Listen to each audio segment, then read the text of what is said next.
নমস্কাৰ। অসমৰ ইতিহাসৰ ২২ নম্বৰ খণ্ডৰ প্ৰথমটো প্ৰশ্ন হৈছে কমতা ৰাজ্যৰ কোনগৰাকী ৰজাই কমতেশ্বৰ উপাধি গ্ৰহণ কৰিছিল? ইয়াৰ 4টা অপশ্যন দিয়া আছে।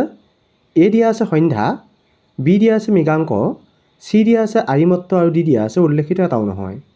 এই 4টাৰ ভিতৰত শুদ্ধ উত্তৰ কোনটো হ'ব? ইয়াত শুদ্ধ উত্তৰটো হ'ব অপশ্যন এ সন্ধ্যা। চিলাৰায়ে কেতিয়া গড়গাঁও দখল কৰিছিল? ইয়াতে 4টা অপশ্যন দিয়া আছে।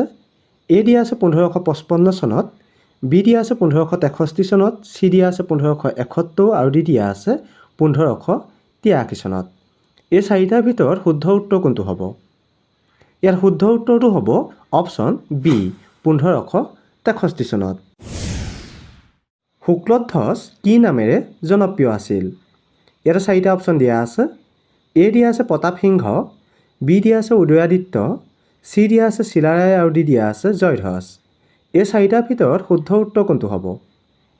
ইয়াত শুদ্ধ উত্তৰটো হ'ব অপশ্যন চি চিলাৰায়। সতী সাধনীৰ দেউতাকৰ নাম কি আছিল? ইয়াতে 4টা অপশ্যন দিয়া আছে। এ দিয়া আছে বিশ্বসিংহ, বি দিয়া আছে ৰঘুদেৱ, চি দিয়া আছে নৰনাৰায়ণ আৰু ডি দিয়া আছে ধীৰ নাৰায়ণ। এই 4টা অপশ্যনৰ ভিতৰত শুদ্ধ উত্তৰ কোনটো হ'ব? ইয়াত শুদ্ধ উত্তৰটো হ'ব অপশ্যন ডি ধীৰ নাৰায়ণ। হাজোত হয়গ্ৰীৱ মাধৱ মন্দিৰ কোনে নিৰ্মাণ কৰিছিল? ইয়াতে 4টা অপশ্যন দিয়া আছে। এ দিয়া আছে বিশ্বসিংহ, বি দিয়া আছে ৰঘুদেৱ, চি দিয়া আছে নৰনাৰায়ণ, ডি দিয়া আছে লক্ষ্মীনাৰায়ণ। এই 4টা অপশ্যনৰ ভিতৰত শুদ্ধ উত্তৰ কোনটো হ'ব? ইয়াতে শুদ্ধ উত্তৰটো হ'ব অপশ্যন বি ৰঘুদেৱ।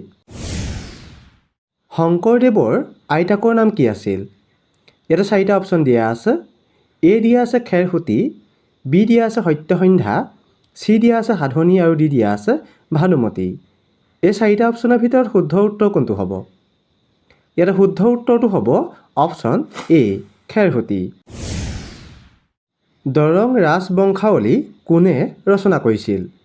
ইয়াতে 4টা অপশ্যন দিয়া আছে। এ দিয়া আছে ৰাম সৰস্বতী, বি দিয়া আছে হেম সৰস্বতী, চি দিয়া আছে সূৰ্যখৰি দৈবজ্ঞ আৰু ডি দিয়া আছে দুৰ্গাবৰ কায়স্থ। এই 4টা অপশ্যনৰ ভিতৰত শুদ্ধ উত্তৰ কোনটো হ'ব? ইয়াত শুদ্ধ উত্তৰটো হ'ব অপশ্যন চি সূৰ্যখৰি দৈবজ্ঞ। কাৰ নিৰ্দেশনাত অসমীয়া শিপিনীয়ে বৃন্দাবনী বস্ত্ৰ বৈ উলিয়াইছিল? ইয়াতে 4টা অপশ্যন দিয়া আছে। এ দিয়া আছে মহেন্দ্ৰ কন্দলী, বি দিয়া আছে শংকৰদেৱ, চি দিয়া আছে মাধৱ কন্দলী আৰু ডি দিয়া আছে মাধৱদেৱ। এই 4টা অপশ্যনৰ ভিতৰত শুদ্ধ উত্তৰ কোনটো হ'ব? ইয়াত শুদ্ধ উত্তৰটো হ'ব অপশ্যন বি শংকৰদেৱ। শংকৰদেৱে প্ৰথমবাৰৰ বাবে মাধৱদেৱক ক'ত সাক্ষাৎ কৰিছিল? ইয়াতে 4টা অপশ্যন দিয়া আছে। এ দিয়া আছে পাটবাউসী, বি দিয়া আছে বৰদোৱা, চি দিয়া আছে ধোৱাহাট আৰু ডি দিয়া আছে উল্লেখিত এটাও নহয়। এই 4টাৰ ভিতৰত শুদ্ধ উত্তৰ কোনটো হ'ব? ইয়াত শুদ্ধ উত্তৰটো হ'ব অপশ্যন চি ধোৱাহাট। জোঙাল বলহু কাৰ পুত্ৰ আছিল? ইয়াতে 4টা অপশ্যন দিয়া আছে।